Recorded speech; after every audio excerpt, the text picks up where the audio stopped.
Greetings, this is Prina Ridamentra, the half-elven YouTuber. I come to you once again with a Critical Role reaction.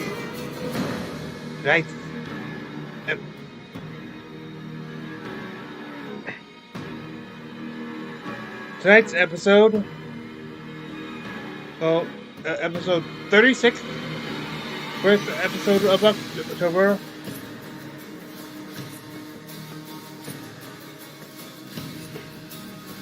Where the surviving members of Bell's Hells have officially met now. Were met by the voice of the Tempest, Keyleth. So yeah, and the last one left off, he opened a tree shark portal to what appeared to be Whitestone. At least 3 members of Poc-O-Pea not gonna live there, so oh boy, Studio 4. I will not. I do count cricket. It's only because I'm afraid of Laura.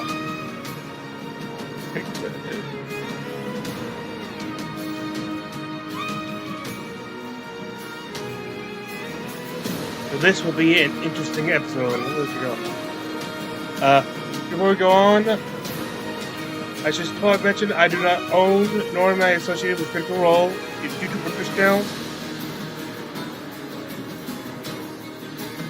or any of the online presence. Nothing beyond just being a fan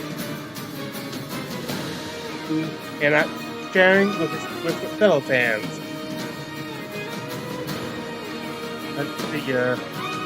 I was going to do some bonus reaction stuff, but don't have enough. I don't think I'll have enough time. So like animated things. Now, if you haven't, go watch my 2-part reaction to the 7th episode of Four-Sided Dive, where the cast discussed the previous month's Critical Role episodes and stuff, and answer questions from fans and play games. It means a lot to me, especially since when last I left off, part 2, which was them playing 5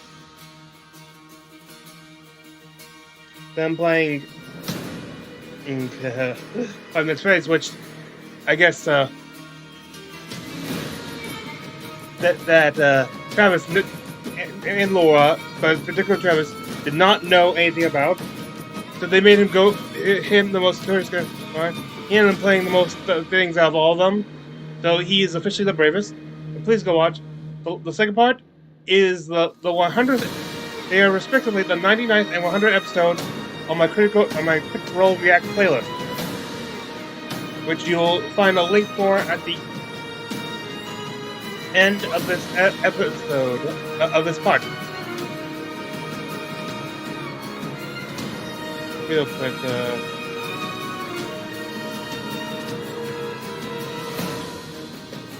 3 minutes and 39 seconds.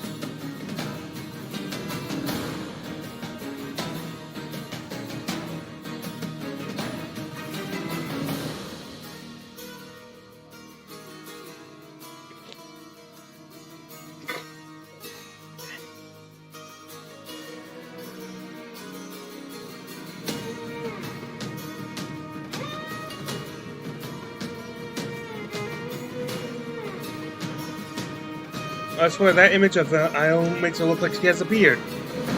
If she wanted to, she could easily have one, but she is a goddess. But, yeah. Yeah.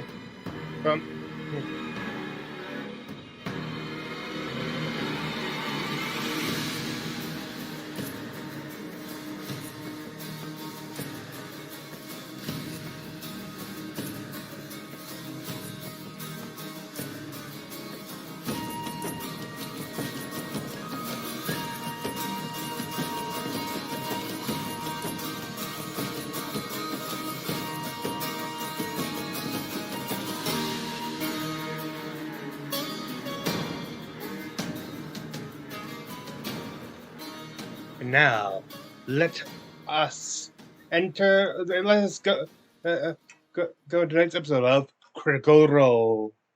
Hello, everyone, and welcome to tonight's episode of Critical Role, where a bunch of us nerdy-ass voice actors, nerdy-ass voice actors sit around and play Dungeons and Dragons. What the heck? Out of the gate. Good job, man. Before we jump into our session tonight, we do have some quick announcements to get through. Beginning with our first sponsor, which is Quip. And, here we go. Oh, boy. Oh, I should have remembered. Wait, what? Marshall? Hey, ladies and gentlemen, it's me, Ludo McGillicuddy. And welcome back to the Quip Public Domain Lounge. I prepared a groovy medley of songs about Quip's amazing gum, which you can get for 30% off by going to getquip.com/critical30. I feel for you, Matt. And, you're going to perform it? I can't, Malibu Barbie. You see, my legal counsel from the firm of Ray and Huber, has advised me that a medley of Beatles songs is not public domain. In fact, it would cost us obla-dee, obla-da, that's a lot of Benjamins. So instead, I wrote a different Quip song medley. Great. Go ahead. We need to really keep this moving. Unfortunately, Manchester United, my new medley was all based on the music of R. Kelly, Chris Brown, and Kid Rock. No. And my counsel advises me that their music is, at best, problematic. Yeah, that's good counsel. So what are you going to do instead, then? Well, Margot Robbie, that's where you come in. I've decided to make up a song on the spot to sing about Quip's amazing gum. It's called improv, and you are going to help. Oh, no. I'll sing the setup line, and you sing the response, which will rhyme with my line. Sure. Are you ready, My Chemical Romance? All right. Solid. Oh, I can't snap. You might need this, Matt. A Quip gum is minty fresh, and it's really fun to chew. I really wish you would get away and maybe say I do. Ooh. Oh, nice one. Prevent cavities, freshens breath, and it's sugar-free. I must have done something bad in a past life to have you next to me. There's a couple more. Oh, God, we're still going. Shipping and dispensing. Yeah. If you get a refill plan. If anybody would do me a favor and get rid of this man. And one more for you. I'm a much better singer than Michael here. Oh, wouldn't you say? Looking over my shoulder, seeing your face, it always ruins my day. That was great. But don't quit your day job, Mothra. Okay. All right. For you fine folks in the lounge, get started today with 9 packs of gum, a free plastic dispenser, and free shipping for just $14 at getquip.com/critical30. Azabadoo, come on, legal counsel. Azabadoo-ba-doo-ba-doo-beep-bop-ba-doo. Oh, my goodness. Why are you flower today? There's a bee story in the Quip ads that I'm slowly turning into a sunflower. It's an unstated bee story. That's just an extra layer. Wait, So unnecessary. It's so unnecessary. That was a secret plot line. Established in season 2? Like, is this leading to anything? What? That's for the hardcore fans. They probably have been noticing it for a while now. Anybody noticed it? has this been established already? It's been going for a while. Okay. Some bits are for them, and some are for me.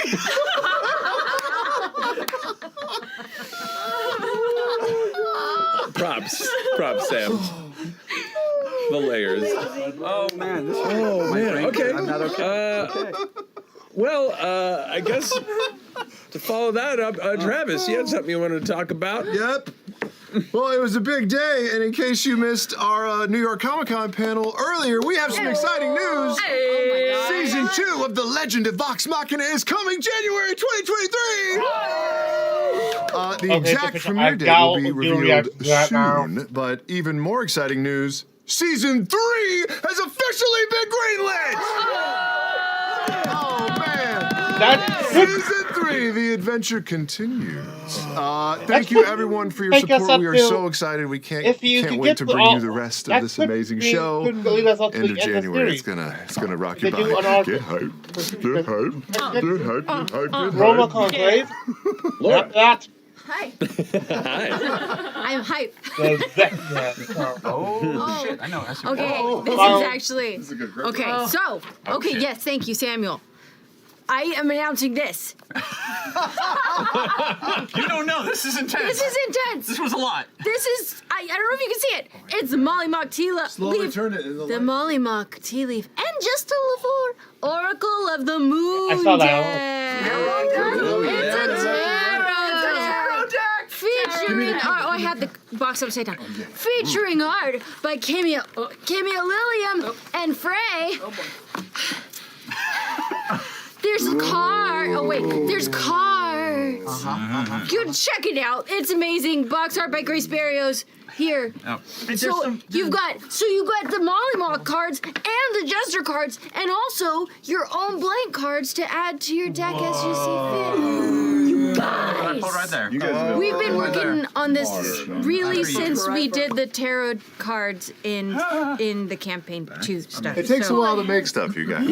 It design. So I'm very excited. There's 2 I different know. designs. I know. That's really pretty. It's amazing. Like a tarot card. I just got So that. anyway, that's going on. In addition to that, we've got This is my favorite job. this is Oh, our whoa. Witchy Trio shirt, and That's awesome. I think it's my favorite show we've ever done. Yeah. It's our Halloween trio. There's so many little Easter eggs in this. Check it out. The art is by Natalia Klinchek, and it's freaking amazing, and I love it. I love it. I love it. I love it. My favorite. Do you recommend that people just tape over Laudna with like a piece of tape?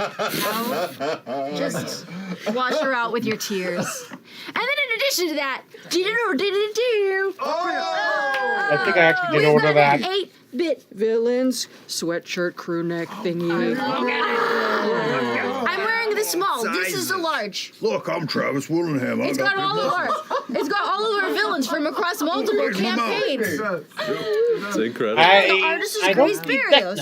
Amazing. Yeah. Check it out. Show your Halloween spirit by repping villains, or your Halloween spirit by repping witches. There are a lot of little Easter Or eggs. read somebody's tarot great. while you're wearing one of these shirts. I'm done. Can you read their tarot? What? Technically, it's an oracle deck, but It's an oracle deck. I pulled the jester card, so there you are. It's a jester card, right? Oh, it's a sign. Joy and chaos. Oh. These are the art on these cards is so beautiful. Lots of lore in there too. Super lore heavy because I have a problem. I was covering it. I was holding it in my heart. Beautiful. Check it out. It's so gorgeous. I'm sorry. It's beautiful. Seriously. Check it out.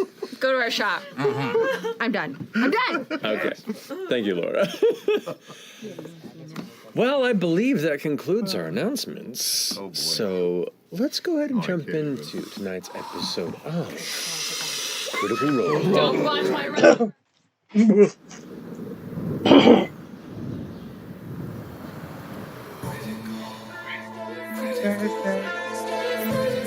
Thursday night. One by one we climb until we reach the top. 2 by 2 we fall.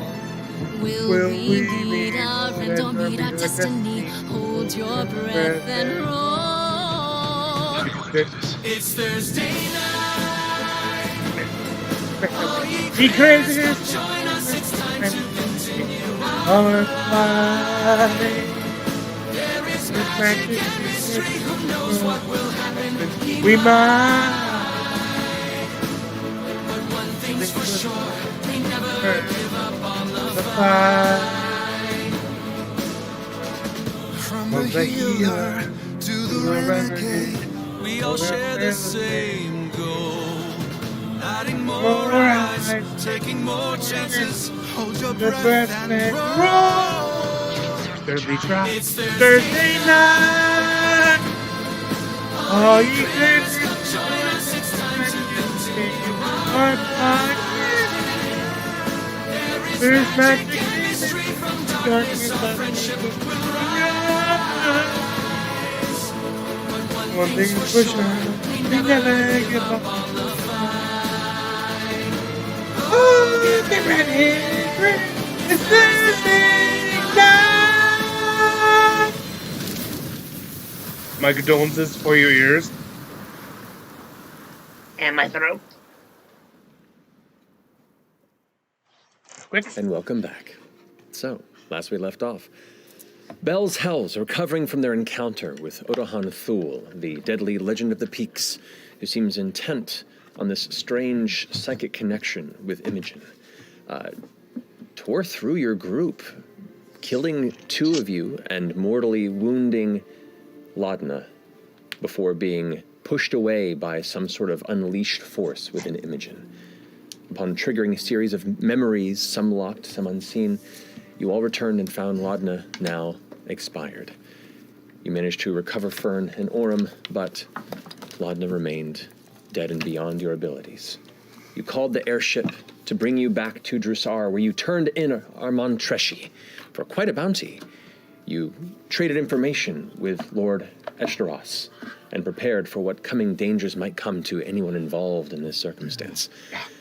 You also reached out to your champion, Keyleth, the voice of the Tempest, back from Zephyra, who is, amongst her own challenging chaos, found a moment to come and aid you, traveling through a tree within the city of Drusar and guiding you all to a destination of your choosing, being the Taldorian city of Whitestone. What? As the doorway opens in the trunk of this tree, you look past into this neighborhood as you all step through, emerging from where you once were across Exandria to instead this city in the center of the Parchwood. As one by one you all emerge from the trunk, you immediately see the wreath of golden leaves, green turning to yellow above you. You can see the massive trunk behind you. This incredible example of a tree, larger than any that you've encountered in just general width and majesty. The hundreds of branches tangle upward where you can hear the dozens of birds that have made their homes up in its boughs above, the leaves occasionally falling and drifting past you. Beyond that, you can see the open courtyard, this center portion of the town where numerous streets branch off into different neighborhoods, the buildings cluttered around, people going about their business here in the well, at this point it would be kind of close to the evening. I'm trying to remember the timing of this now with Around the World. Now I have to do with this shit. I know. So actually, no, it would be early morning at this time, I'd say. More or less. You guys are further west from here. So yeah, so it would be probably in the early hours past sunrise. The sky itself is still blue with the occasional kind of wisp of cloud, but it definitely has that early morning kind of navy to light blue transition, just barely tapering off as the light begins to crest over the distant Alabaster Sierras. Beyond the rooftops of the center of this town, you can see the various tall pine trees that make up the Parchwood peeking past, and beyond them, the Alabaster Sierras themselves, this massive, rocky mountain barrier that contains the northeastern and western sides of this valley. And there beyond that, on a hill, or beyond the city itself, cresting just beyond where the edge of the city itself lies, you can see the towering shadow of the Castle Whitestone looming above. You hear the tree close behind you as you're taking in all the sights and sounds. Some of the early folk that have risen and are starting the day of work kind of look confused over in that direction. A little bit of a gawking, rubberneck sort of mentality at these sudden emerging strangers in the middle of the city. But a lot of them also seem to be focused on the person who brought you here. As the last person to step through is the voice of the Tempest herself, Keyleth. There's still an intense look on her face, acknowledging the purpose and reason for this journey. After she finishes stepping through, the tree closes. My apologies. Welcome to Whitestone. I don't know how many of you have been here before. It's a weird sensation. None of us. Have you been, Orem? That's a question for you, DM. I know that Derek accompanied Keyleth from time to time. Correct. You are not necessarily like a right-hand person. Not at all. So I would say this might be your first time to Whitestone, though you may have heard of it and maybe seen individuals pass Definitely in and out of heard Zephrah. And overheard But conversations. this may have been your about first, maybe your first time to Whitestone. it. Yeah, I think that's right. I did spring break in Whitestone about 3? It'll come to me. I think this is the furthest I've been anywhere. Wow. Yep, this is... Is this the tree? At about this point... Oh yeah, they just exited out of the tree on those. I think so. I mean, she said it was a giant one in the middle of town. This is the one. It's about this point that you see a cluster of armored guards approaching with kind of a darkened metal, not quite like black iron, but like a dark polished sheen to it, approaching with kind of dark gray cloaks with a bit of a pale yellow coloring from beneath, kind of spears or swords at the side. They kind of jaunt up quickly, first at the arrival of these strangers, but upon recognizing your escort, one of them steps forward. Voice of the Tempest, apologies. Do you require an escort to the castle? We know not your business here. And she kind of raises her hand. Not a worry. I thank you for the offer. We'll meet with the riflemen on our own accord. But thank you anyway. And she grabs the staff and begins stepping in a northward direction towards the castle. Before a couple of steps pass, she turns and goes, You can follow. Oh. There's just so much wood. Would it be offensive to take a little sample?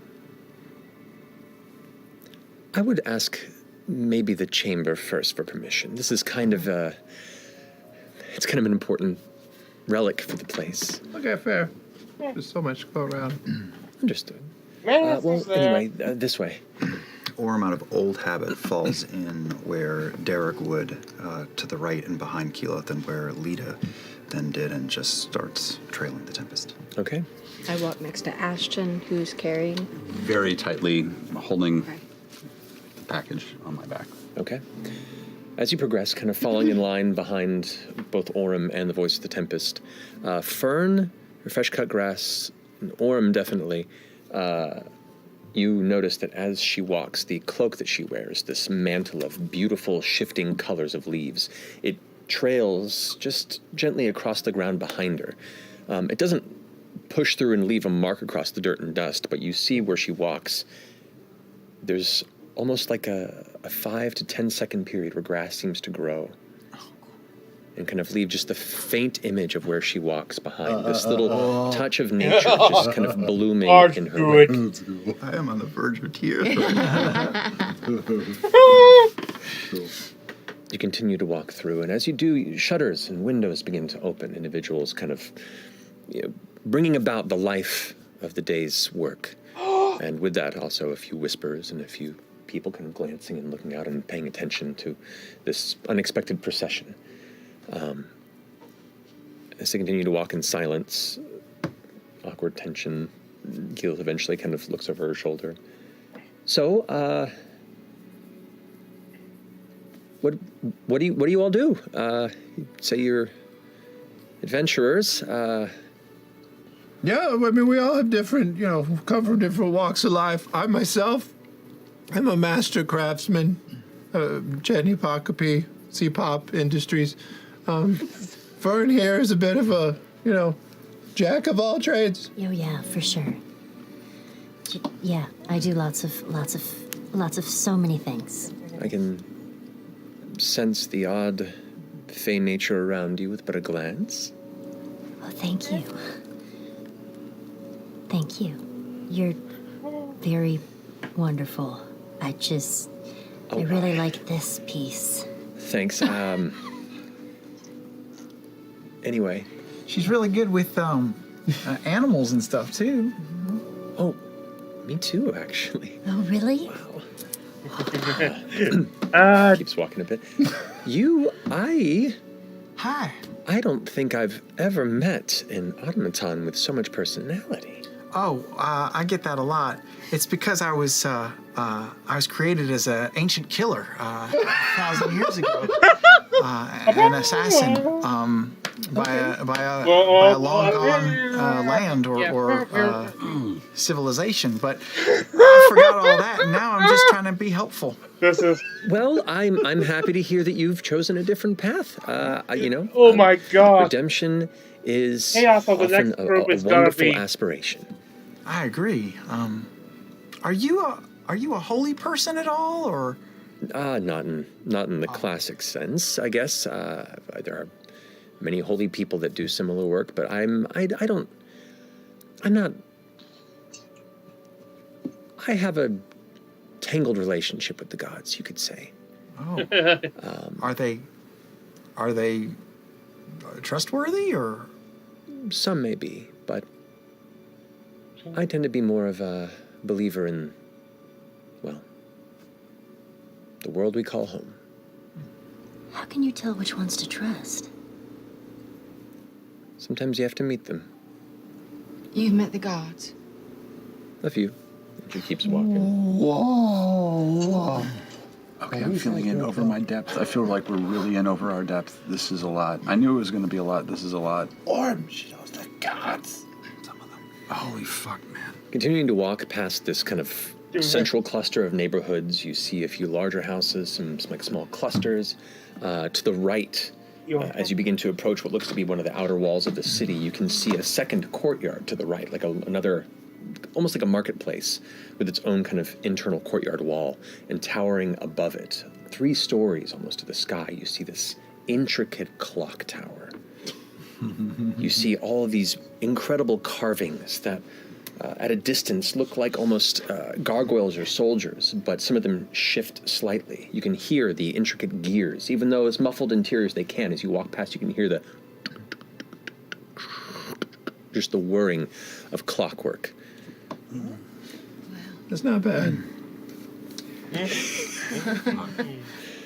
Keyleth kind of stops for a minute and looks at it and then keeps walking. We met in the city of Dressar, mostly through circumstance. It was a happy accident. I know we're a weird bunch, but... Oh, that's right. You might have known the man who brought us together, Bertrand Bill? That fuck. Indeed, I do, yes. If all this business goes well, I believe he's interred in the city if you'd like to visit his resting place. Yeah, we sent him to the Lord and Lady of Whitestone. I've learned a decent amount of what you sent me to learn, but I wouldn't have done it without any of them.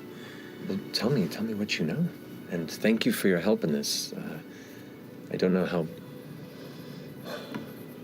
how far you've fallen into our tangled midst of this past danger, but if what you say is true and this is indeed this Odohan figure responsible, I'll have to look into it and ask around myself. She is. It's the same people. Yeah. And you're certain we can bring this one back? You know what happened when we tried last time. I'm not certain, but we're desperate, Tempest. She stops right as you're getting to the base of the walkway that leads out of the exterior wall and up towards the castle, and she turns to you. Your name again? I'm sorry. Ashton. Hi. Ashton. Keyleth. Yeah. Hi. Can I? How do I say this respectfully? Can I look at the body? Inspect the corpse. Yeah. Okay. Yeah. Sure. Highness, Just Keyleth. What happened? The last time?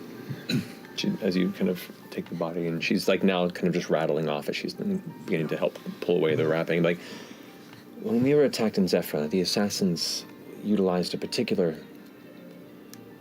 kind of toxin, a venom that is extremely rare. It is designed intentionally to lock away divine magics, to prevent resuscitation. It's extremely expensive. And I hate to think what their plans were.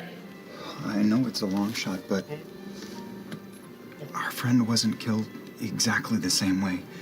It was this Thule woman. And I hate the idea of repeating the past. Tempest and...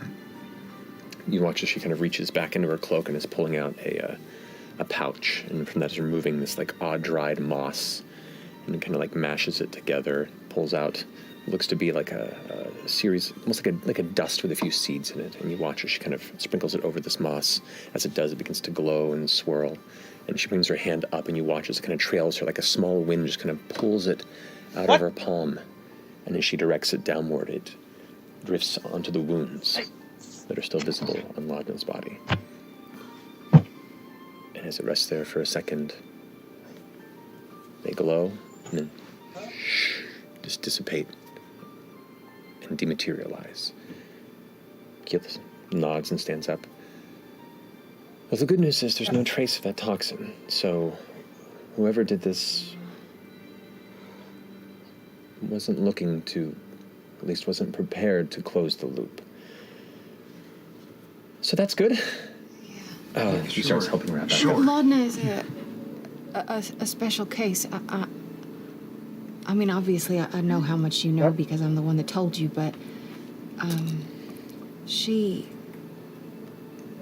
already been brought back once before. Right. She came back as something a little different than she was the first time, if that makes sense. She kind of nods. I'm quite familiar with those who find different paths through fate when they return. I don't know if that makes things more difficult or less difficult. I don't either. Yeah. Complicated. Everything always gets more complicated. She kind of breathes heavy for a second, kind of lost in thought, and continues walking towards the castle. Orm was crouching by Laudna, pausing over her, and when he steps up and walks after the Tempest, there's a small little circle of flowers around her neck. And he follows the Tempest. As you walk, you can see the guards, the pale guard of the city, all kind of standing at different ready positions, watching over the castle, watching over the city, and as the voice of the Tempest approaches, they nod in respect, click their legs together, and bow and kind of step aside. You are being giving a royal procession up to this castle. Are people still stopping and staring and stuff? You've now left the city, okay. So you're now on the walkway that leads up onto the hill of the castle. So there's not too many looky-loos beyond just the local guards per se. But as you head up, you can glance over and now have a beautiful view of the city behind you, and it is expansive. And there is more construction beyond that. You can see that the city is kind of still in the process of expanding. But beyond its boundaries, you can now see the incredible expanse of the Parchwood. As you approach the exterior of the castle walls, you can see the rising towers, the beautiful flashes of the interior garden of the main courtyard, and the guards begin to open the gates to lead you all in to the interior courtyard of the castle itself. Stepping inward, you see a new type of guard begin to approach. Not quite as heavily armored breastplates. The helmets begin to give way instead to darker stained leathers with cloaks over her shoulder. You can see large rifles, different than the carbines that you saw in Bassaris or other Guardian scene. Like, these look very sleek and well made, and they're kind of shouldered over one side. A lot of them kind of talk amongst themselves a bit and acknowledge your approach. Keyleth raises a hand and steps towards the front of the stairs and speaks. I, Voice of the Tempest, am here representing some friends who are requesting an audience with any members of the chamber that are present. One of the guards steps forward. This man, he has like kind of a shaggy blonde hair, looks about in his 40s or so. He's got kind of this leather hat on that looks like one side brim is kind of pinned up on one side. He's got a bit of a goatee. It's a little scraggly. Kind of steps forward. No, I think it is. Lady Keyleth, these are the wanderers that I've heard through the chain have stepped through the Sun Tree under your protection, and as the Ereshari, I assume. Keyleth nods. Of course, Captain. Well, Lady Cassandra is still meeting in Lanagorn. Yes, that's what I was thinking, wondering. I couldn't remember the name, but yeah. Do believe the Lord is in. Einen. The Lord is in, motherfuckers. Oh god, he's gonna have to imitate. Regardless, Lady Keyleth, welcome. It is good to see you. She looks over. It is good to see you too, Captain Leor. Captain who? Aor or Baylor? No, Leor. Leor. How do you spell it? Leore. The Lord is in his office, I believe. Come. The Lord is in his office. I'm feeling very paranoid. This whole place is really, really hitting my paranoia. I feel very exposed. This is a lot. We don't know. I hope you know what you're doing. Ashton, just be yourself around this fella. I'm sure he's gonna like you a lot. I promise I will not be myself around this Yeah. person. We want to get shit done. The meta jokes that will fly. You step will into flow. the immediate, wide, beautiful antechamber. waters of the a great castle. river. You can see there are spiral staircases of stone on each side, to the right and left, as well as various hallways.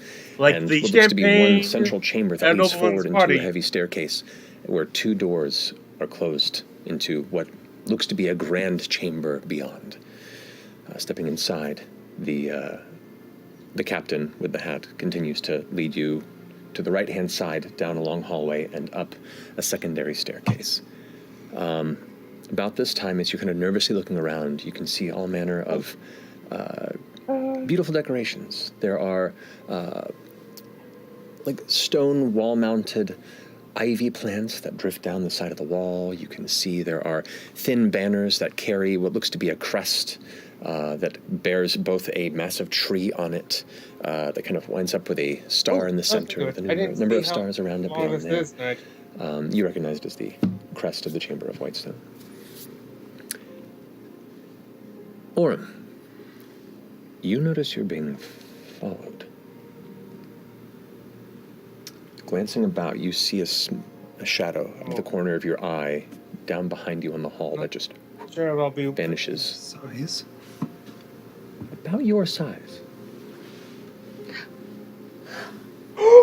Okay. I clock it.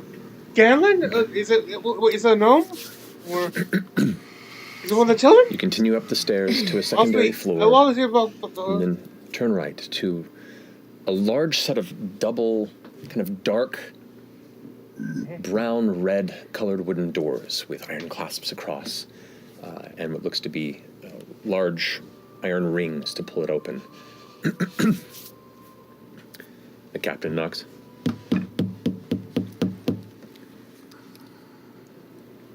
Lord Dorolo. Yes, Captain Kynan. The captain is coming. Now you figured it out? I have guests who wish to speak with you at the behest of Lady Keyleth, who is also here. At this point, he looks back, and Keyleth is actually fallen back in the hallway, and she's kind of like staring off for a second. Fern, fresh-cut grass, and Orym, you can hear Keyleth kind of looking off into the distance and saying, Of course.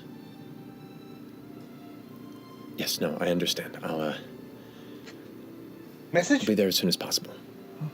Oh, good.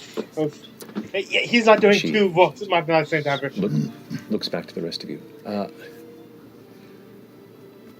My apologies. I have other business I have to attend to shortly, but I'll walk you into the Lord's chamber, and wait, she's the one with the red.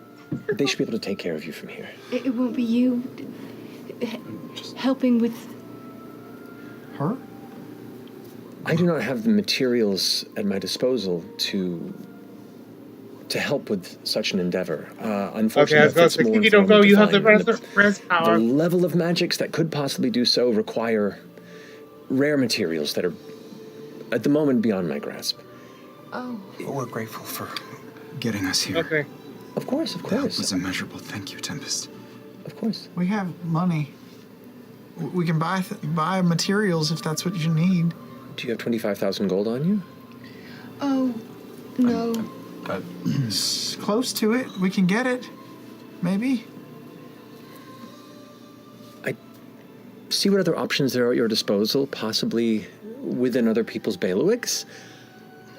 And if all that fails, just reach out to me again and I'll see what I can do. Early break night. Unfortunately, First thing we could start the 50 minutes. there's a lot going on right now. Right. And kind of glances around at the rest of you.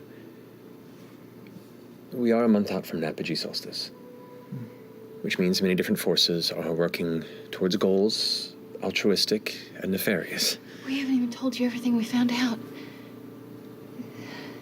You hear on the other side of the doorway. Very well, let them in. The captain kind of Is that so? gives a nudge. Just a moment. Everything about Odahan, everything about the solstice, It's a lot. everything about the moon. Just give her the abbreviated version. Maybe it'll ring a bell. There's a city on the moon. There's a cage over the moon. There's forces in Marquette that are trying to, I don't know, break it free. Arcane Does that sound- cage. Yeah. About right. There are writings that have been found in Vex'ahlia about the nature of the moon. If it is a moon, it's a lot. And about people who were born under that moon. Maybe you were. They really don't want I don't really know you yet, but there's a possibility. Because people who are Ruidus born, sometimes they go... These people have been going after them. And there's a fake creature called the Nightmare King that's working to do something to it. Oh, that's a good point. And they seem to be targeting anyone I didn't who's think about looking that. into the moon And the ley lines. And the Unseelie Court's all up in this shit. And sometimes my parents are doing... That doesn't matter. Oh, boy. Yeah, do it. I know you sound like conspiracy theorists, but I swear all of it's true. It's true. I guess suppose I'll put that on the pile.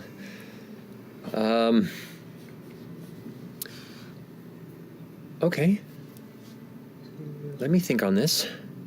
I have a few irons in the fire right now. Vex'ahlia's preparing a great festival of communion, renewing divine wards around the city, and preparing miracles long orchestrated by high temples. In preparation for this solstice, there are disciples of the betrayer gods that are working to undermine the rule of law and peace. There are arcanists and archmages across the world they're working in secret to gather rare components and design rituals normally beyond terrestrial abilities, some for good of Vex'ahlia, some for the good of themselves, others for terrible intent. If I'm going to be honest, I'm already quite exhausted. Sorry, I'm just... Sorry to add to your plate. I'm undergoing a lot. I'm sorry. Thank you for stepping away for us. Of course. And could you write this all down for me? Of course. Just thinking that we'll take some time this evening. I would appreciate that. I would like to talk to a few people about this and see if there's any connections. Everyone has their plans to how to celebrate. This is all very good. Very good to know. Anyway, my current focus with the other Ashari leaders is a rogue faction in Isilra, and the less you know, the safer you are. So I have to leave here in a moment. Tempest, you got this.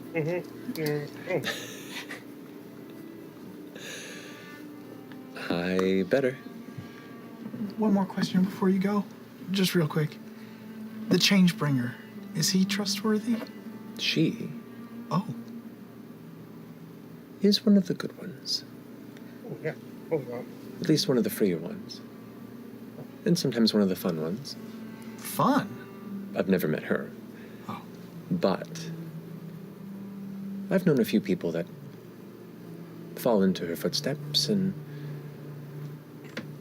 if you like where the wind can carry you, you may like the path that she leads.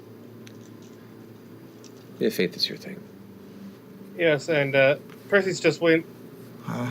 Not yet. Yeah, there's the Horizon Temple in the is city. in there going, which falls under her domain if you'd like to. just like tapping Talk his to some fingers. clergy Going, there, ask questions. my who's specialty, who's the or my bloody understanding of wait. the details of Who's that? many faiths is rudimentary compared to those who live and breathe it. Thank you so much, and good luck with your rogue faction. Thank you, and good luck with your not murdering people. Was that deliberate? It's been, I think, 6 days since I've tried to murder him. That's soon. I thought that was further back. This is a recent change. Well, okay. I mean, one day at a time. One day at a time. You're right. I should not judge. We'll add that to the notes. Of course. Anyway, Captain. Oh, Tempest. One last favor. She's like pushing the door open into the room to give you an entrance. If you see my family, or the next time you see Lito, would you just tell them I miss him? Of course. Thank you.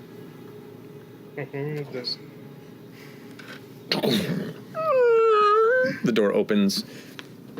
You look into what looks to be a large meeting chamber, a dual set of stained glass windows on the opposite side of the room that together form the sun tree in autumn colors.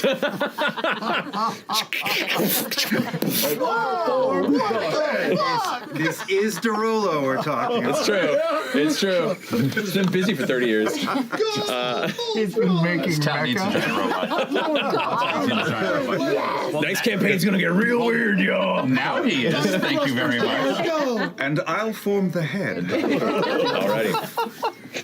But the stained glass windows on both sides form the outer shape of what would be a singular sun tree, and the autumn colors give the chamber what sunlight's coming through, this sort of like sepia yellow tint to everything, even amidst the sparkles of color on it. But the center of the stained glass is broken by a single column or a pillar of stone that kind of sits load-bearing across the opposite wall. In the center of that wall, elevated, to kind of break up the somewhat beautiful, cheerful color, you see hanging a single dark leather mask with two round lenses over the eyes and a long, curved, bird-like beak that just sort of sits and looms about 7 or so feet above on the wall, looking over the interior of the office. Okay. In front of this, and kind of separating you from that side of the chamber, you see a wide, kind of dark burgundy polished wooden desk. Across the surface of it, you see all manner of stacked papers, looks like leather-bound journals or keepers of information and ledgers. You can see small knickknacks and tools and devices, some that are just kind of clicking and turning, some that appear to be in disrepair, and you can already see like a small open box with what looks to be unraveled tiny tinker's tools that are just kind of like set on the side, a bit askew. Standing beyond the desk, facing away from you, looking up at the mask, you see the back of a somewhat, we'll say, bedhead unkept kind of white hair, a dark blue and gray robe that like a long like a day coat that hangs past the back of the knees. The figure turns around and you can see the bespectacled face, the somewhat unshaven, kind of rough-looking beard of a person who's been busy and not really keeping to their more refined and well-kept exterior. The door closes behind you as you step in, and Keyleth looks up. Lord Percival, I have to take my leave, unfortunately, but I just wanted to ensure that you were aware that these individuals, whatever they need, whatever they ask of you, it comes from the will of Zephyr as well. Percival kind of looks. And that will be taken under consideration. Of course. What the frick has happened? And she just turns and exits the room. And you hear her I read that book footsteps. to find out what happened to Von Morgoth. vanish into the distance. Watches her go. When he turns around, he looks even taller. He looks 3'4" now. Oh. Pretty great. Well, welcome. I am Lord Percival Frederick Stein von Musel Koloski de Rollo III, architect of enlightened progress of the Chamber of Whitestone. Who are you and what do you need? Lord de Rollo, we're the Vels Hells. I wouldn't expect you to remember me from your visits to Zephyra, but it's a pleasure to make your acquaintance again. My name is Orem of the Arashari. And these are my friends. And we're bringing a citizen of Whitestone home for aid. He's like stepping up to the chair, and you can see him holding a cane in his left hand, kind of as he steps over to the chair. And as the doors close and Rakilith was leaving, suddenly Percival, as you say that, looks past you and goes, "Darling, I told you not to do that." And behind you, you can glance and see slipping into the door what looks to be a young girl in a pale blue dress, deep red skin, and these horns that curl up from the middle of the head through dark hair, holding what looks to be a small doll in one arm. And goes, "Sorry, Father. I was just curious who these strangers were with Keyleth." Kind of smiles for a second. "Well, at the very least, I would wish that you have a seat in the corner and read a book or something. Maybe you'll learn something. Pay attention." You see him smile. This kind of hard, honestly intimidating exterior melting away for a moment with a bit of warmth. At this point, he kind of looks over to the rest of you. Hardens once more. "You were saying, returning something." Orm's breath catches a bit, seeing the child enter the room, but muddles forward. She sits down in the corner and pulls a book from the bookcase and just immediately pulls a stool over, sits down, and just starts reading it. Our business is somber, Lord de Rollo. Is it all right if Gwendolyn listens? It depends on how comfortable she is with death. She's a growing girl. If it gets too intense, I'll ask her to leave, but she seems a bit distracted by the book anyway. I think we'll be all right. Well, it is a delicate situation, Lord de Rollo. I'm fairly certain that you know our fallen friend we've brought to you today. She hails from this village. You've encountered her before. He was there as well. Yes. Should we just... I'm just going to put her down. The tree in the center of town? And I'm going to just start pulling the... Might as well just get to it. Well, she had... And, yeah. So I'm... She was brought to a dinner by, She's unwrapped. by a woman named Delilah. You see, like, the left eye twitch a bit at the mention of the name. He reaches up and pulls the glasses off his head for a second and just sets them on the desk. Yes? Hung from that tree in the center of town. As you kind of pull back and reveal the still cold body of Vladna, he just kind of looks forward and inspects her in silence. And the strange thing, Lord de Rollo, knowing a good bit of the history within these walls, is that we've been traveling with her for the past few weeks. It's, years for me. She's a lovely woman, and I can't explain it. But here we are. It's interesting how these things come together, yes? I'm truly sorry for your friend. I've lost much in my life, both family and ally. to the cruelty of others. And I appreciate you bringing her home to rest. No. No. Not to rest. Oh.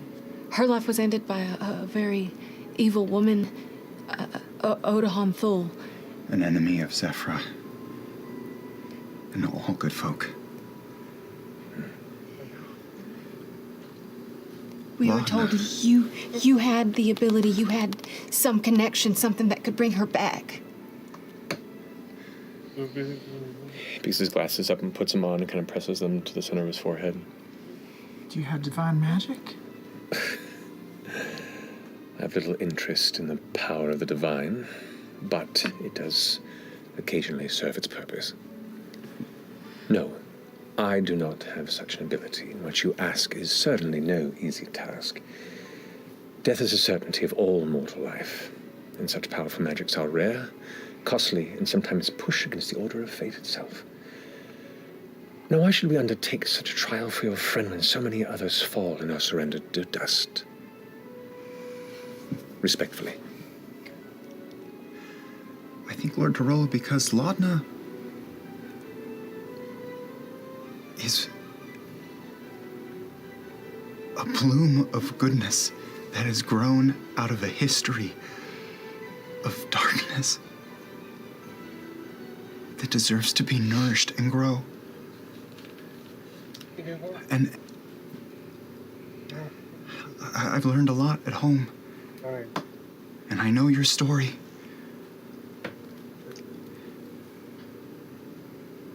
And I've got to believe that you can see the good in transforming the past. Make a persuasion check with advantage.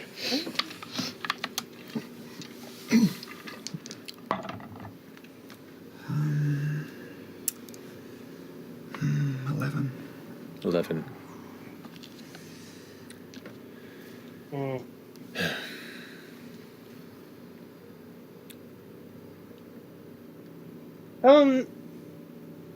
Tell him you. If every person came to me in this town who lost someone important to them and demanded they be brought back to life, not only would that destroy the order that we all fight so hard to maintain, but it would become an impossibility. She's not any person. She's special.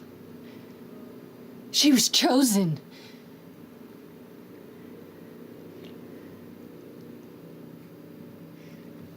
You say the word chosen, and he looks down at her and swallows hard. Indeed, she was.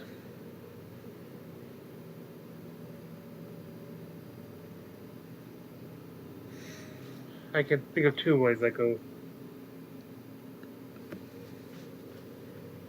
This is a matter that I do not think I should have the power to make a decision on. Is I am not the one able to grant this boon. You'll have to speak with the one who can. Walk with me downstairs. Captain! The door opens. Yes, Lord Percival? I know it's early. Wake her up if it is, but if you could please summon Pike Trickfoot to the castle. I need her to weigh on a matter of life and death. And if she's not home, she might be at the bakery. But yes, please, let her know it's at the behest and request of the Lord of the Tempest. Sorry, the voice of the Tempest. It's early. Turns the rest. That's good. That's good. If you say so. Walks around the edge of the desk with the cane. Gwendolyn, would you mind going off and playing on your own? We have matters to attend. She looks up at the book, closes it. Yes, Father. Tucks it under her arm and begins to walk away. Leave the book. Fine. Just bring it back when you're done, please. Anyway, walk with me. as It's you... an impressive clock tower you have out front. Yes, it is. Who's the skilled son of a bitch behind that one? No. I assumed because you seem to have the title architect of enlightened progress, but that's quite a feat of craftsmanship, something I have a keen eye for. Oh, thank you. A keen eye for craftsmanship, you say? Indeed. Master craftsman. In fact, if it would not be out of line, I'd love to make a singular piece for your daughter there. Oh, for Gwendolyn. Yes. Mr. Poc-O-Pea is highly skilled in woodwork, Lord Dorolo. Master craftsman. Woodwork, you say? Huh. Where did you study? Oh, here and there. What does that mean? Tell him. That could be anything. Well, I mean, it really was kind of fucking here and there, but I spent a lot of time in Wildmount. Yeah. Life experience, I'm sure. Mm-hmm. It's the best teacher. When you're ready, present some examples of your work, and we can see if there could be an arrangement made to commission you for some pieces. Well, Lord Percival. He made this. Oh my Okay, God. now here's the thing. It helps me FCG. convey my emotions. It's got practicality. There's educational applications, and then there's artistry. This I is understand. scared With face. all This due is, like, respect, surprised. that book my daughter was reading was a medical journal. I think she may be a bit beyond No, yes, of course. faces. But What? smiling. This was a rush order, and also I had the basic materials to work with. I can tell just from your abode. I could really. This is also one of his pieces, Lord Dorolo. Kind of takes his cane, lifts it up, and Oh, sorry. yeah, takes. Good eye for detail. Yes. Have you ever incorporated mechanisms? Why? What mechanisms would you be speaking of? All sorts of kinds, whether they be gear-based mechanisms, The nerd awakened. tricks. He You're dabbles in metalworking. He's very old. He could go at any second. This is a piece of jewelry that he made just out of nowhere. Oh, Just- wow, that is tangled. Well, that's my fault. Right, today could be the day. Roll Constitution saving throw. Oh, please don't. Is Kappa full in the sky? Now, mechanisms, of course, always have opportunity to be incorporated into work, but I like to try and keep things as original to their original medium as possible. Well, then, surprising what can be done in your chosen medium, I suppose. The thing about Laudna that's so interesting to me, and I'm an old one and have seen some things, is that she has a very particular skill set in her form. And I can tell from someone that knows detail and how to incorporate them on a large scale, you know the importance of delegating work sets and certain constructs to a larger piece. That way you don't become too overwhelmed. The thing about us, we're focused on one particular thing. And you and Plant Lady before, you guys seem like you have a lot on your plates. Sure would be nice if we could take a little bit off.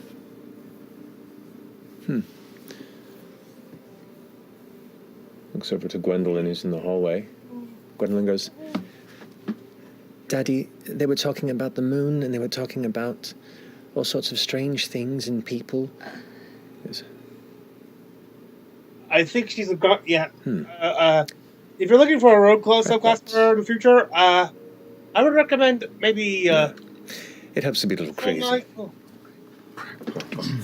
Even if she wants to carry on her. Excuse me. I actually, just as an example of what you could expect. I pull out from behind my cloak and my harness. It's very small. It could fit in the palm of Chetney's hand. There's a miniaturized rocking horse, but instead of a horse's head, it has a wolf's head on the front. Just as a gift for your daughter, free of charge. You had that on you? You still haven't made me anything. Look, yours is very intricate. It's very detailed, all right? There are several compartments on my body that can be assembled to create yours. It's not ready yet. You can take this if you want something. No, that's all right. It also has a little blood on it, too. Oh. Stay on task. Sorry. No, I do think she would like this, actually. Gwendolyn. Daddy? This very nice older gnomish gentleman made this for you. He hands it to her. Oh, no, it's got a wolf head. It does. Can I call him Goldrick? Yes. Like a wonderful name.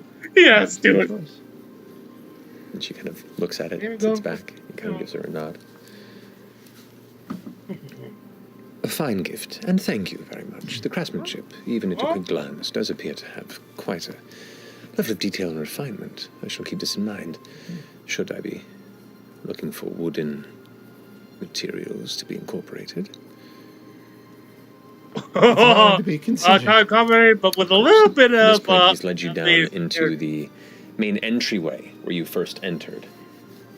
And Oh, we made this managed him. individual, an old friend of mine, Pike Trickfoot, should be arriving shortly. And right at this time, the doors open, and you see a number of guards walk in. The guards with the leather outfits and chest plates. You can see the rifles in their back. They all start pushing in. And as they do, you see a pair of half-elven teenagers wearing hunting gear start pushing in. And one of them goes, "You did not! I got 2 more than you! Shut up!" And kind of begins running up the steps as you see this kind of a young half-elf man with like short hair who's just kind of looks like he's a bit pissy and running up, and this kind of equal age woman with kind of big, like a big curly mat of brown hair and big glasses, kind of looking up at him and going, "Of course I got more than you. You're terrible at it. Every time we go out there." And as they both rush up, a third figure steps through. Another half-elven woman, looks about in her 30s or so, dressed in a comfortable light blue blouse, gray pants, knee-high leather boots, with a bow strung over her back. You can see her dark hair is pulled back, and there is a black feather behind her ear. Oh. Well, at the very least, children, go ahead and get ready for your tutor. Be here in the next hour. I'm going to go ahead and tell Simon to go ahead and make 2 less desserts for dinner, please. They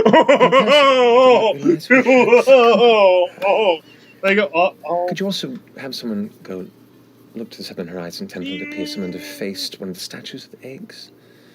She takes her bow off. I'm terribly sorry. Hello, everyone. Hello. Smiley day to you. Hi. Is this friend first? Walks up to Percy and kind of gives him a quick kiss, and he kind of gives her a kiss back, and also you can see there's a kind of a somewhat nervous energy to him, just kind of this sudden chaos hitting all at once in the middle of the castle, and kids running past and guards. So, not that I mean to pry, but who are you, and what pleasure do we have you here in our castle? We're Bell's Hells. We were brought here by the Tempest. The voice of the Tempest. I'm one of the... here. She was. Just missed her. She's, Shit. She's off, she said she was off to a Silra or something. That sounds about right. She's all over the place. My name is Orem of the Arashari. You knew my father-in-law, Derek. Indeed, I did know Derek. We all met in Marquette. He was at our wedding, darling. Right, yes, he was. Sorry, there's a lot of people were there, and a lot was going on. Must have been quite a ceremony. They both together say, "You have no idea," in unison. Regardless, Bell's Hills, a pleasure to meet you. I'm Lady Vex'ahlia de Rollo, Baroness of the First House of Whitestone, and the mistress, great mistress of the Greyhound. Great. So many nobles. Grand mistress, technically. And I was like, no, I said it wrong.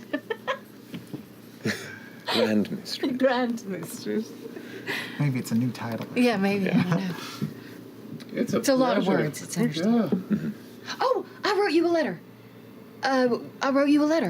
when we sent Bertrand's body. So you were the ones who sent Bertrand. You're friends of Bertrand's.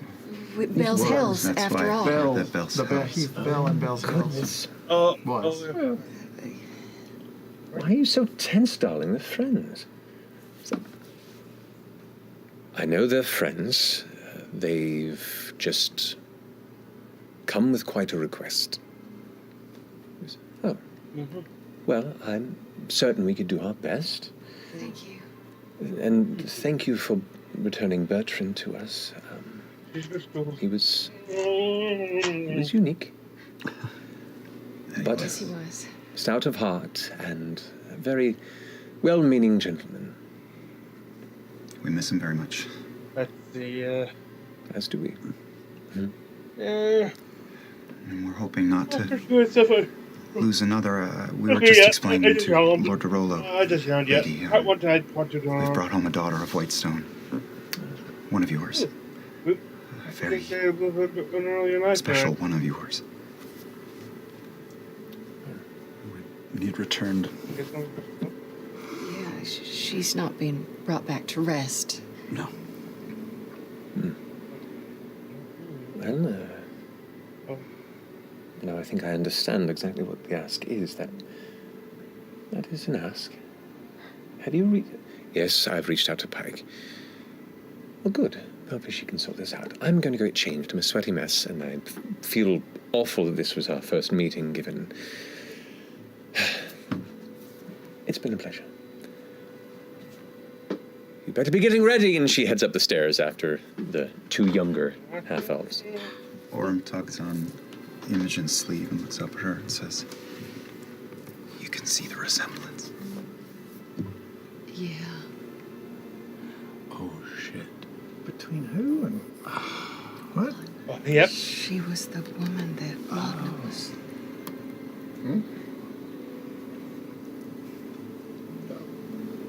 She's very beautiful.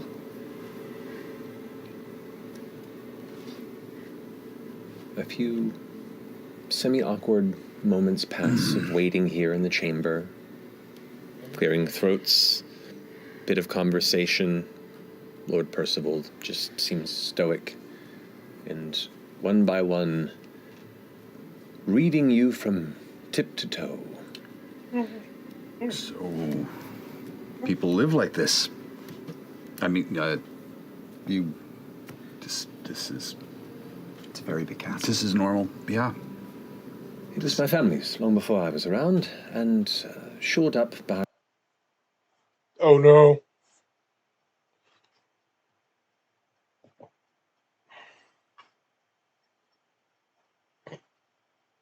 Stay with us. Oh great, it's not just a...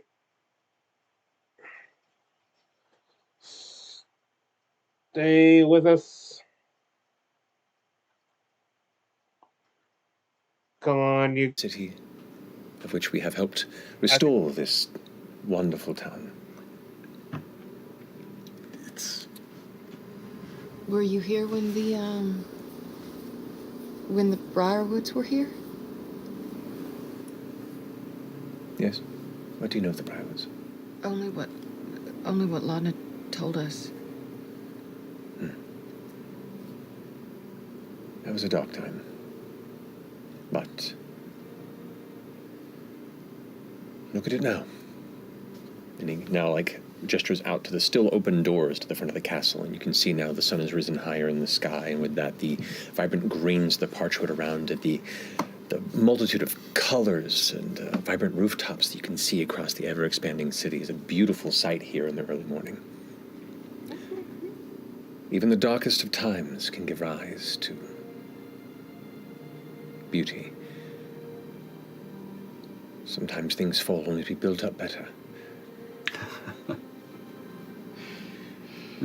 And Delilah was responsible for all this darkness, right? Her and her Husband and a number of compatriots, yes.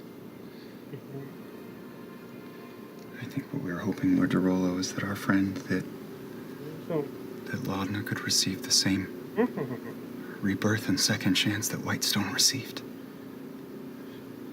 she's also been plagued by Delilah too, so you share that in common.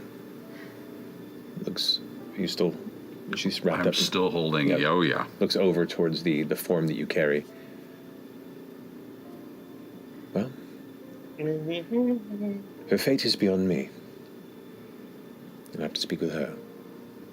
And he looks out, and you can see kind of like jogging up the pathway that leads to the castle. A couple guards trying to keep up. You see a short gnomish woman of white hair that's kind of pulled back into a messy bun that's kind of falling apart as she runs, and bits of it are kind of tangled behind, wearing this like bright yellow sun blouse that kind of drifts into a white apron. And she's a little chubby around the face and these kind of meaty arms as she kind of charges up quickly. And she yells, "Percy! Percy!" And you see the Lord kind of, "Yes, Pike?" "What do you need?" No decorum. He kind of just runs in. The guards kind of step out of the way. Make sure I start recording on this early tomorrow. It's early. You don't normally call me to the castle. I'm a little confused. Hi. Hi. Oh, greetings. I'm Pike. Fresh cut grass. Ashton. Hi, I'm Imogen Temold. It's a pleasure to meet you. Oh. My name is Trickfoot. My name is Orem. It's really formal. What do you do around here? I bake, namely. You're a baker.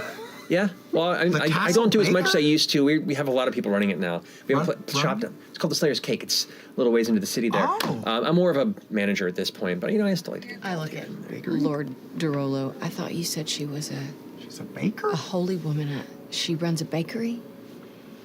You can have multiple interests and.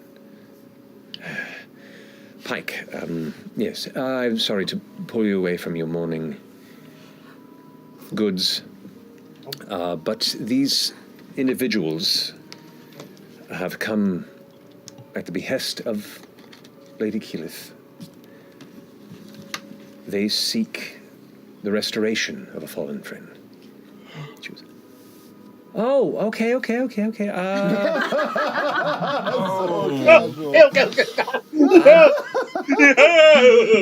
It's been a little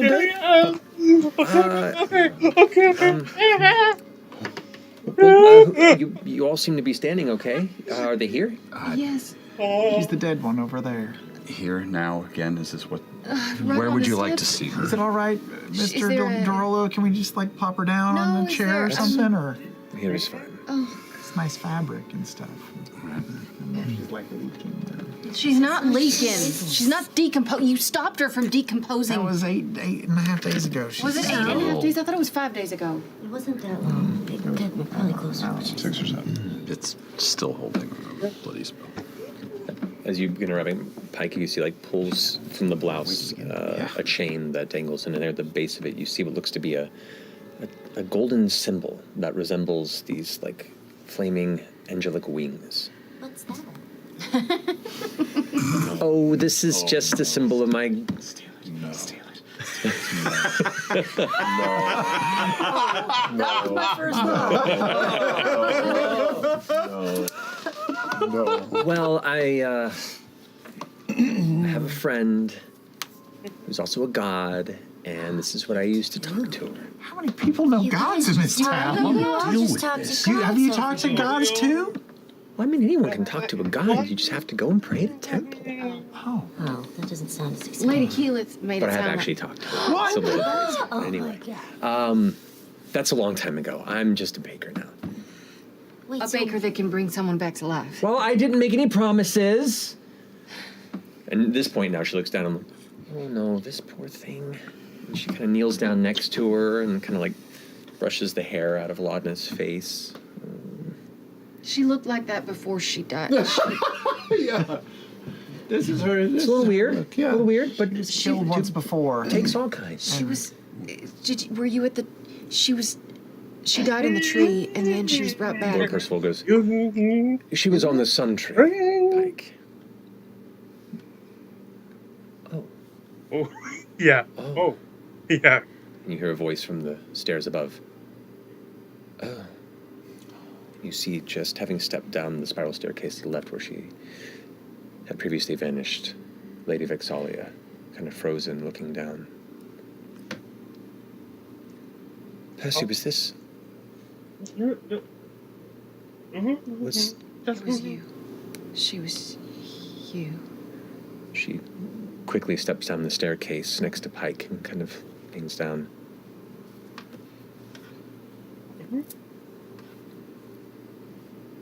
Looks back up at Percy. We have to help them. We did this to her. You? You did. Well, we're the reason she was on that tree to begin with. Darling, we... She stands up. Looks down. Pike, can you... Pike goes, I don't know. How long has she been gone? There's windows of time. 6 days. 6, 7 days. 6 days, 6 days, okay. And I cast a spell on her to sort of keep her body, pure. Okay. And that's after walking around for decades. All kind of exchanges an odd look. But just so you know what you're working with here, she was different from some of us. Sure. When she came back to life, she was not quite alive, not quite dead. Pike kind of looks up at Vex'ahlia, and you hear Lord Percival go, seems her corruption endures. Well, Pike? Corruption. Pike goes, I mean, yeah, I can... I'm pretty sure I have... Do you know what I need? Can I get, like, a few... Looks over at Vex, goes, diamonds, yes, I'll be right back. And she... Shakes out her pockets. Right. Clink, clink, clink, clink. Yeah, Walks off. And she says, in the meantime, let's... Sorry, and she grabs, like, the big carpet in the middle of the main entryway and kind of pulls it aside, and it just kind of bunches in the corner, here. and Percival's like... Okay, let's make some space here, and she begins to... Oh my god.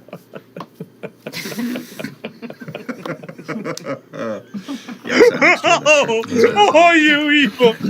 I got what's his name? Pulls her symbol forward and begins marking these kind of loops with looks to be like ash or sage and the scents of various herbs begin to kind of fill the air around, and you watch as she kind of draws this very loose kind of circular sigil around the body of Laudna.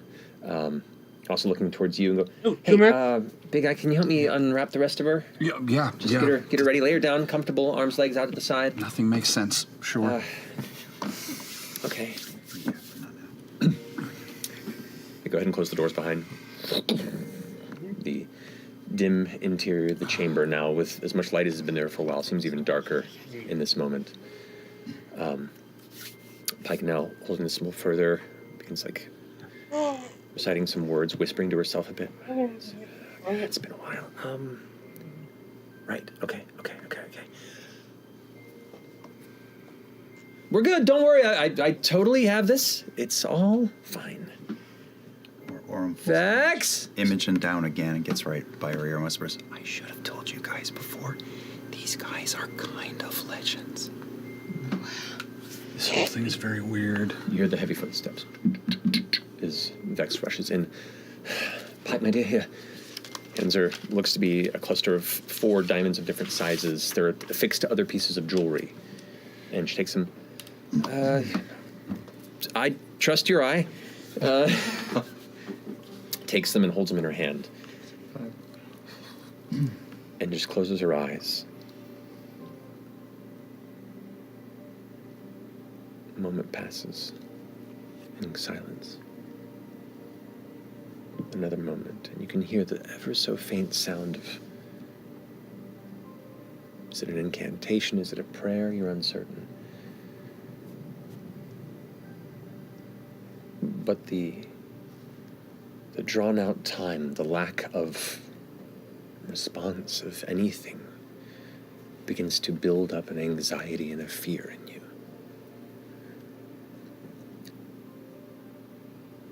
And Pike goes, "Oh, no, it's a B, not a C. Sorry." She speaks an incantation. The ground and the sigil around Londa immediately lights up in this bright, vibrant golden hue. The entire chamber now is just alight with sparkles and energies. A gentle wind out of nowhere begins to whip around, and you feel your hair tossing around, those whose hair can move.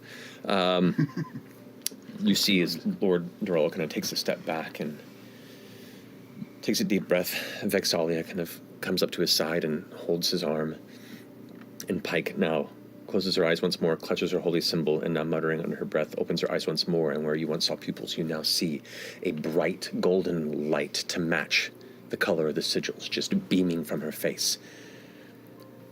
She begins to speak, she begins to mutter, and you can see she reaches out and places her other hand on the chest of Laudna's cold body. As she does, you see the body begin to shift and lift, drawn from the chest, the arms and legs kind of limp and being left by gravity to sag as the torso begins to be carried up off the ground, where Pike's hand almost lifts her. I can feel her soul. It's adrift. Not yet beyond our reach. That's good, that's good.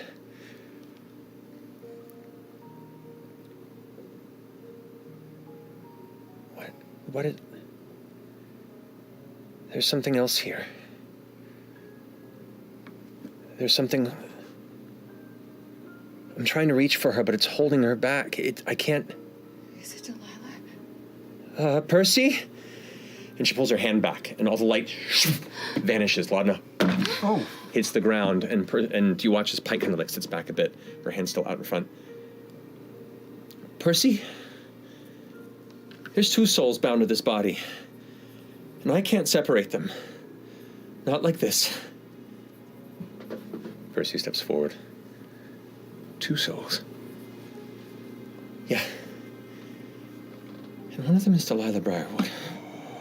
And that's what we're going to break. We're going to go to break. It's an early break.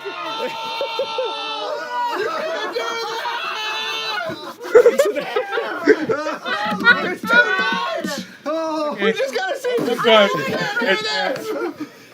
know it's an early break, but I couldn't think of a better moment to go to break. And I really gotta pee. I really gotta pee. So, It's the third soul. Nevertheless, we're going to take a break here. Yeah. Back here in a few minutes to pick up from what this is. We'll see you shortly. Well, I thank you for joining me. Well, so I guess she really was trying to possess the body.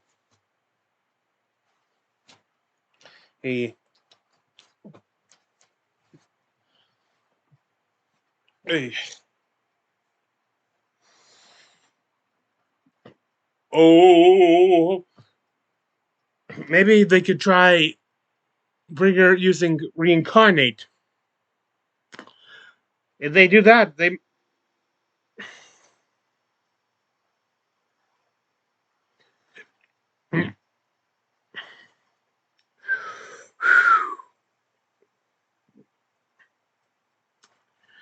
Well...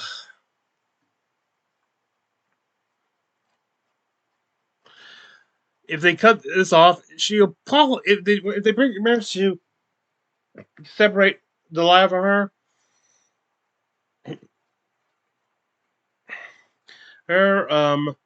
it will probably cut off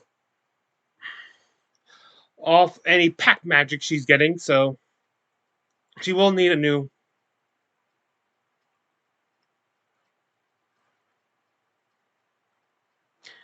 She will need a new patron.